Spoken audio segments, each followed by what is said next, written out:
LG Sakers at Carl Tamayo laban sa team ng Kogas Pegasus na kinabibilangan naman ni SG Bilangel ang nagharap at parehong nagpakita ng galing ang dalawang Pinoy players natin. Unang play, LG at Carl Tamayo sa opensa. Carl Tamayo pinasa sa import ang bola tapos binalik sa kanya, nagkaroon ng open lane at yung atensyon ng depensa napunta sa import ng LG Sakers. Hindi nila inakala na babalik kay Tamayo ang bola at nalibre na nga para sa isang layup. Kogas Pegasus naman ang bumawi. Import ng Korea Gas, nakita si SG Bilangel open sa 3, pinasa ang bola, 3 points naman ni SJ, pumasok. Parehong maganda ang simula ng opensa ni Carl Tamayo at SG Bilangel sa game na ito. Mula sa 3-point area ang attack point ni Carl Tamayo, isolation ang nangyari, 1 versus 1. Carl Tamayo napa-sidestep ng konti, naiwan ng bahagya ang defender ni Tamayo sa ere, bitaw ng tira, pasok ang bola para kay Carl Tamayo plus 2 points para sa team ng LG Sakers.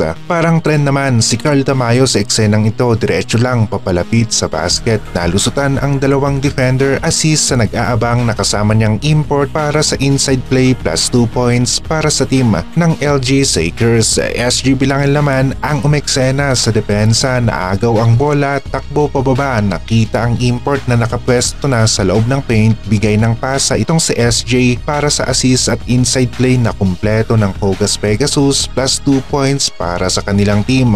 Carl Tamayo naman ang nakaabang sa 3-point area, nakita siya ng kanyang kakampi na libre na nga, bitaw ng 3 itong si Carl Tamayo, pumasok ang kanyang tira. Maganda-ganda nga rin ang 3 ni Carl Tamayo, madalas ay pumapasok ang kanyang attempt dito, lalong-lalo na nga kapag nalibre si Carl Tamayo sa 3-point area. Maganda naman ang pwesto ni Nicholson dito, ang import ng Kogas, naabangan niya ang import ng LG Sakers at nabutatan niya ito, panalo ang depensa ng Korea Gas sa play na ito. Sumunod na eksena, import ng LG Sakers, gustong bumawi, yun nga lang maraming players ng Kogas ang sumalubong sa kanya, walang malinis o libreng tira, buti na lang at nakita niya si Carl Tamayo malapit sa basket, halos libre na nga at pinasa ang bola. Carl Tamayo naman walang bantay, easy basket ang nagawa ng LG Sakers sa play na ito. Walang naiwan sa loob ng paint na defender para sa team ng Kogas Pegasus, kaya naman Carl Tamayo mabilis na tumakbo sa libreng spot, walang defender, huli na ang reaksyon ng kanilang kalaban, kaya naman Carl Tamayo isang malinis na layup ang nagawa. Ito yung mga klase ng opensa na kapag maganda ang pagkakasetup ay malilito at may iwan nga rin ang mga defenders. As SG Bilangel naman ang bumawi sa fast break,